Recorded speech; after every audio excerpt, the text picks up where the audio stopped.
We're here at the 26th Annual Austin Film Festival and talking with old friend Stephen Walters. How you doing, Gotti? Doing well. It's been a while. It has been a while. I missed you. We've just been saying it's been a couple of years.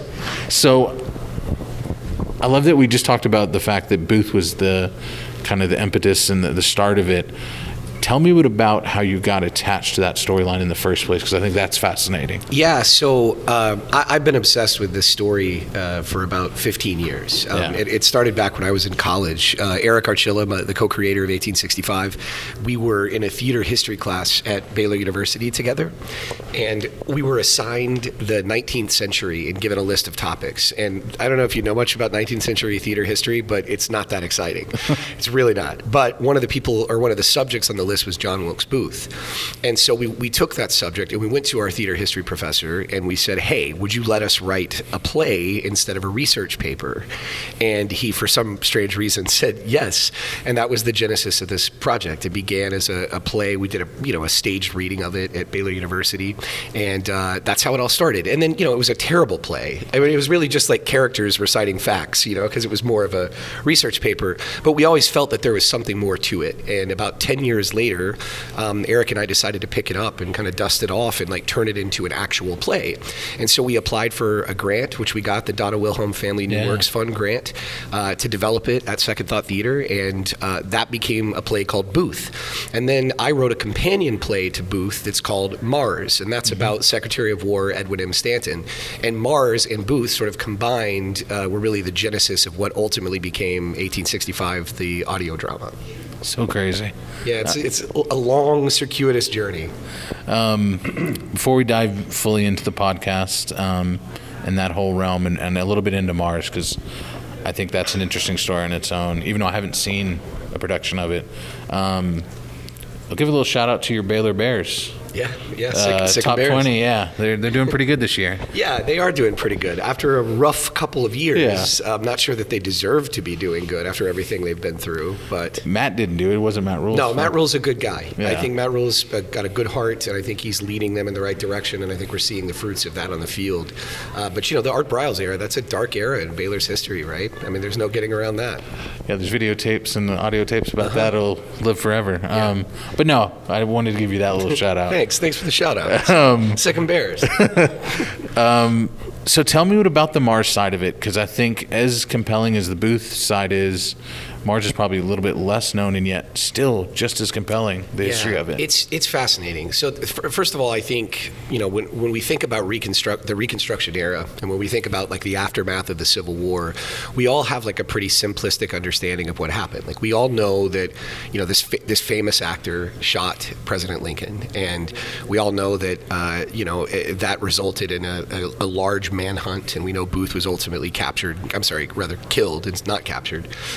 But what a lot of us don't know is that there was this broader conspiracy that Booth was a part of, that the Secretary of State was targeted, that the Vice President was targeted, and Lindsay's here. Do I keep talking, or do we cut? I think we just let Lindsay kind of walk in. Lindsay's going to come in and join me on the couch. I think his beard will do the talking. Hello, I'm so sorry. I had a previous meeting that also ran a little long. So. No worries. We're just talking. The question that he's asking me is why Edwin Stanton? Why is that story interesting? Oh, yeah. Yeah, and I think it's because there's so many aspects of this story that we don't know. That Booth was not a lone gunman. That the Secretary of State was targeted. That the Vice President was targeted. That it was this broader conspiracy. And the man that was investigating all of that was Lincoln's right-hand man, the Secretary of War, Edwin M. Stanton. And his story is really the heart of what 1865 is about, is this man sort of, doing bad things in the name of something very good. At Stanton's core, he was an abolitionist, and he was a man who fought for equality. But in the pursuit of his justice, his brand of justice, he did some very, very terrible things. And this era, the Reconstruction era, is this moment in time is a lot of firsts for America. It's the first Civil War, hopefully the only one, first sitting president that's assassinated, the first woman that's executed in United States history, and the first impeachment of a sitting president. So it really is this series of monumental firsts playing themselves out, and right at the heart of each of those firsts is this man, Edwin M. Stanton. Lindsay might be able to help with this question. these aren't small casts. These aren't just a handful of characters. There are, at times, I remember Booth, there's double-digit number of people. I mean, this is a very vast cast. It's a vast world of that realm. Tell me about finding those voices, about giving those voices. The characters yet are still separated so well because they're well written, but that must have been daunting, dealing with that many different types of voices to go through.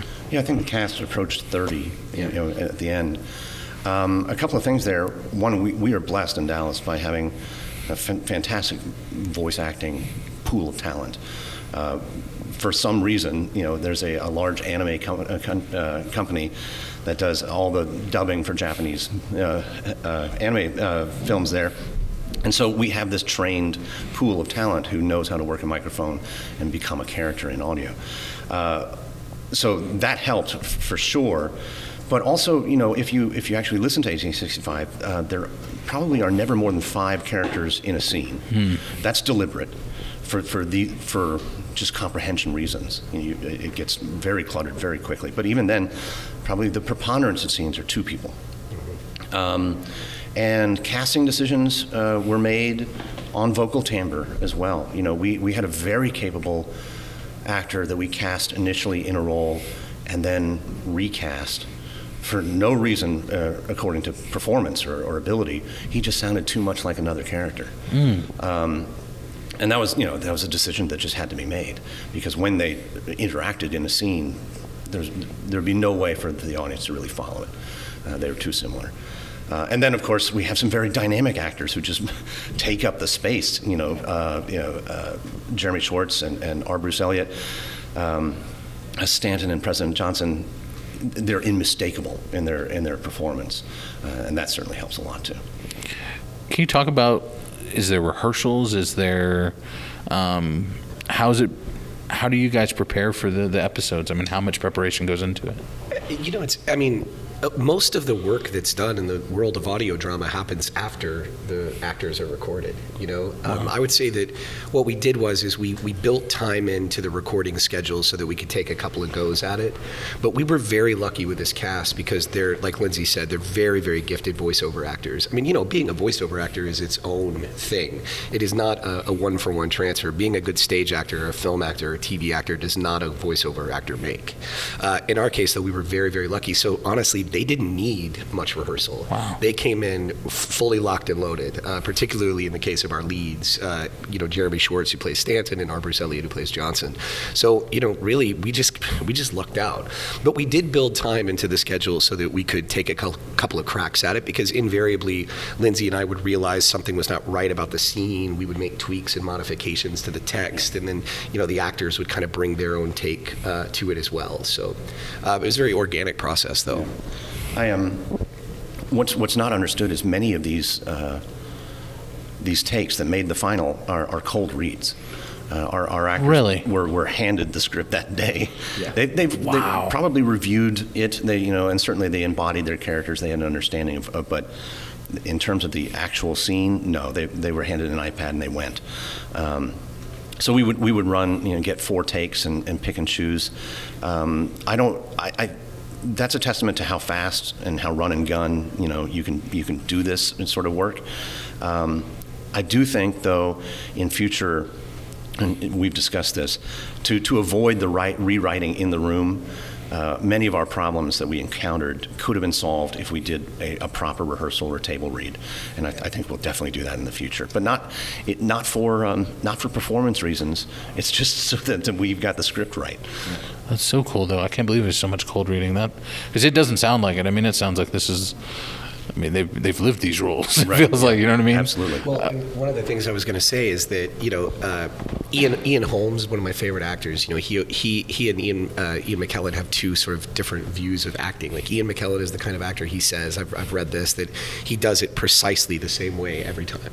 and there's precision to what he's doing, and it's fully methodical, pre-planned, and he sticks with it, right?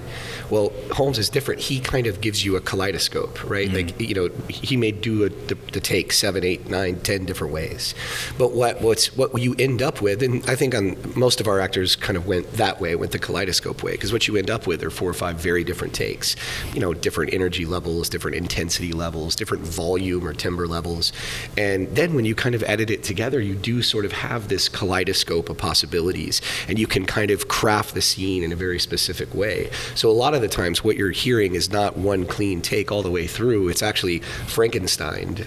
You know, it's 4 or 5 different takes cut together. Across 2 or 3 years sometimes. Wow. We recorded in 3 bulk sessions, probably 9 months apart. So there are sentences in 1865 that have words from all 3 sessions. Yeah. That's cool. Can y'all talk about the sound design, though, the element of creating that world, Right. and reflecting it through just the sounds you choose? I feel like a testament to how good this is.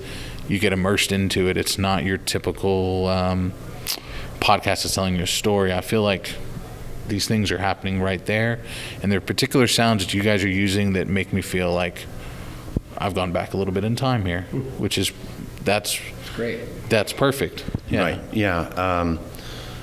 I wanted 1865 to be exactly that, immersive and feel as old as the material. I also wanted to counterbalance that with a very modern score.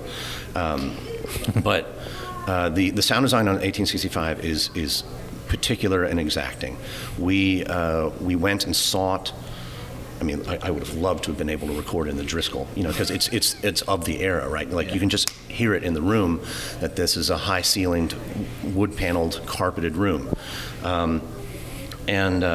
So what we did actually was model some of the older spaces we could find in Dallas. I took some microphones and a speaker, and you run a weird sounding sound through the room, and you capture the essence of this room. And we did it in different places so that I could put an actor virtually in a real space. Wow. And most of the Foley is Captured, right? captured. You know, we would record footsteps in that same space. We would record, you know, drink making and chair scraping, and so that space became the character. And we, you know, of course, I knew that I needed Stanton's office and the White House and, you know, a few key locations. It was very deliberate to be as detailed as possible. You stole my next question by you bringing up the score. Talk to me about those choices, because yes, that modern score is, I don't want to say it's vastly different, but it does give a whole different element than what I expected it to be. Right. The very first thing you think of when you think of like a Civil War is probably Ken Burns' Civil War with those, you know, aching violins, the kind of the Virginia fiddle tunes, right? And that's the easy choice to make, I think. From the very beginning, why this project was interesting was because of its modern parallels, even if we didn't know how parallel it would turn out to be.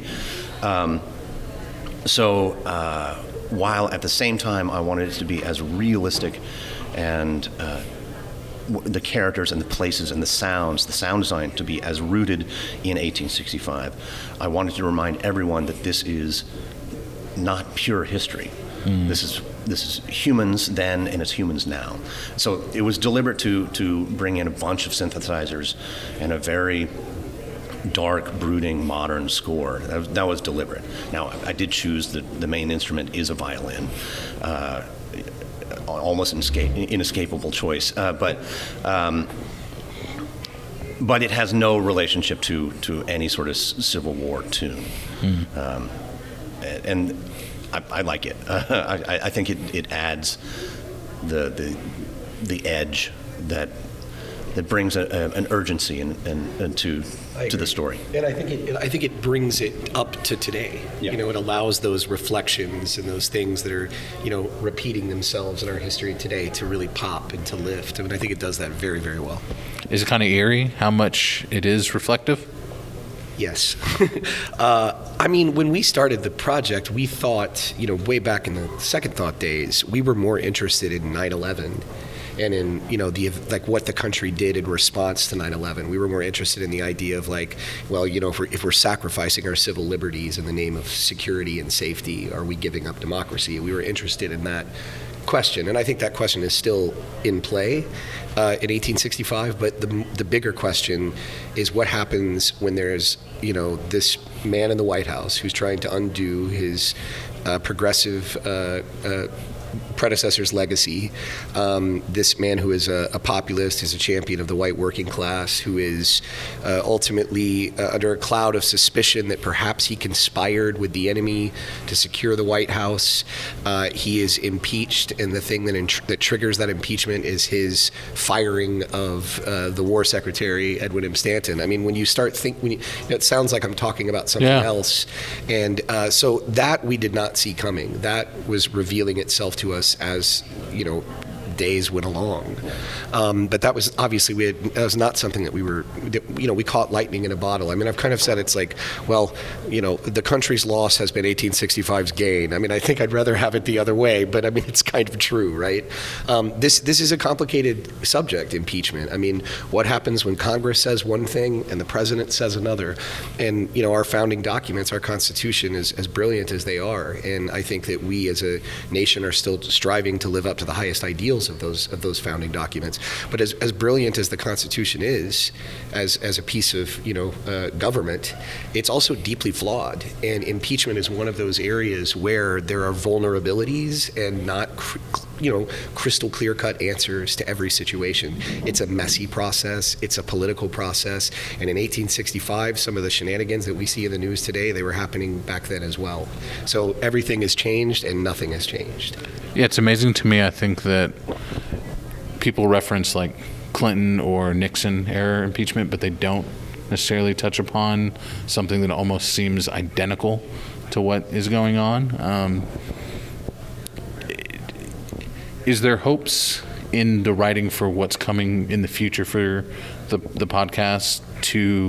Are you writing differently because of what because of the political climate, or are you trying to separate that so you can write the way you have?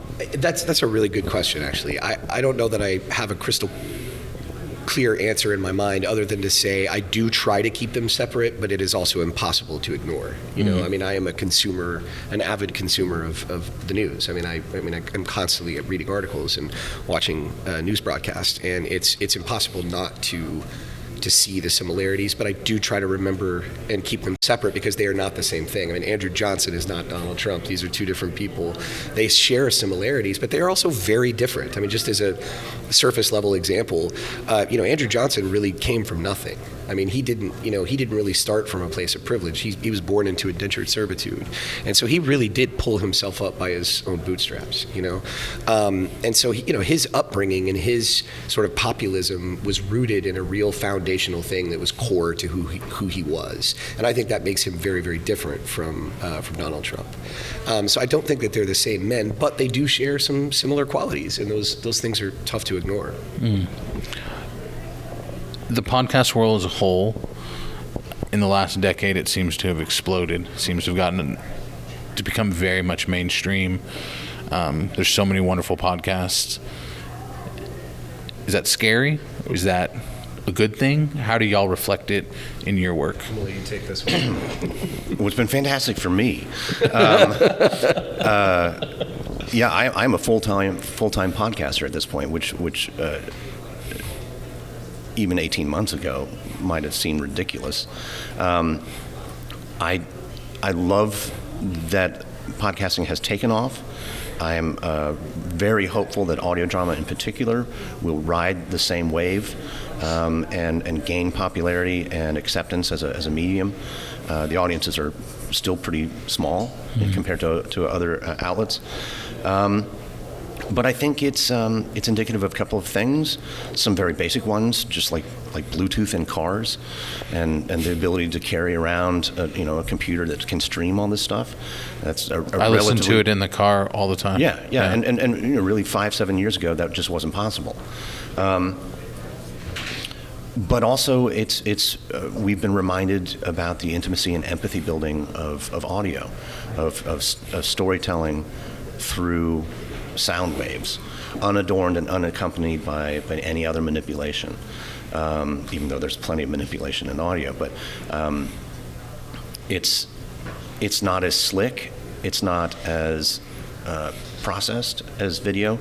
You know, when I first started this, I realized very quickly that, you know, a 5-minute video is very long. A 20-minute podcast is short. That's just a completely different means of ingesting information, and it's often a better one. I was going to add to that, and I think I was on Think with Chris this Yeah. week, and I think I said this on there, and I think it's the first time I've ever had this thought. But, you know, in the old days, people used to say, "I'm going to go hear a play." They didn't say, "I'm going to go see a play." They'd say, "Go hear it," because I think that there's something very primal about listening to a story.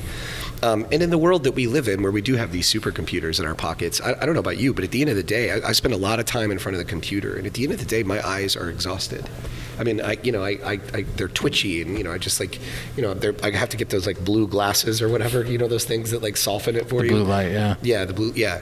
But I think that there's something nice about unplugging from that visual world where we're constantly inundated with content, just unplugging, turning it off, closing your eyes, sitting down, and having a story told to you in one of the most intimate ways possible. And I think that that's why we're in the, you know, the so-called golden age of audio, is because I think it's getting us back in touch with something that we're disconnected from when we're dialed into our supercomputers. You know, I think theater does that as well. Yeah. But I think the audio space, particularly audio drama, has the potential to continue that trend. What's it mean to be at a festival that's open and honest and know that this is something that's becoming important? I think AFF always kind of seems before other festivals to catch on, and specifically from the writing perspective. Writing for podcasts, they've been covering this for the last couple of years.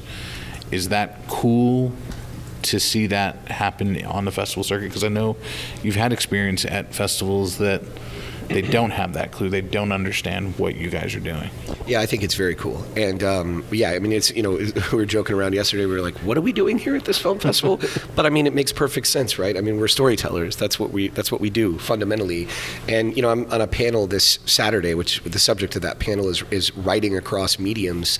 Well, you know, I mean, in the old days, in the old studio system where you could, you know, kind of work your way up as a screenwriter, you know, you could make a living doing that. You could grind out a living as a screenwriter. Most screenwriters I know work in multiple mediums, and I think that's becoming a necessity for creatives to tap into television, to tap into podcasts, to tap into theater, to write plays, whatever it is, you know, to have more than one outlet to put your creativity into. And I think that also we're seeing a lot of podcasts as original IP for TV shows, like in the case of Homecoming, Dirty John, and there's a new one coming out that's Dr. Death. You know, and I think we're going to see that trend continuing, because in this, you know, the streaming wars where there was a big race for the content, I think that, you know, audio dramas and podcasts can have a built-in audience base that's significant and large, and that can become a foundation for something else, a movie, a TV show, or whatever. So I think that these things are all connected, and I think the people at AFF are fantastic for having a podcast track. Yeah, I have nothing to add. He has nothing to add.